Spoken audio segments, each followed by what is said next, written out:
आपमध्ये काँग्रेसचा दारुण पराभव का झाला, यामागची नेमकी कारणं काय आहेत तेही आपण पाहूया. दिल्लीत काँग्रेसचा दारुण पराभव झालाय. दिल्लीत सलग तिसऱ्या निवडणुकीत काँग्रेसला खातं उघडता आलेलं नाहीये.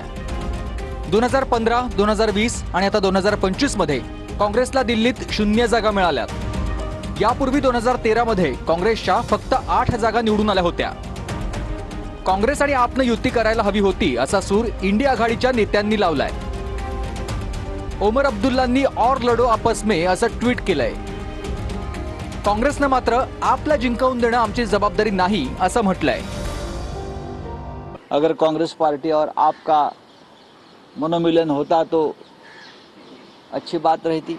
अगर एक साथ होते तो दिल्ली का नतीजा डेफिनेटली पहले 1 घंटे में ही बीजेपी की हार सुनिश्चित हो जाती. जरतरची भाषा बोलण्यात आता काय अर्थ आहे?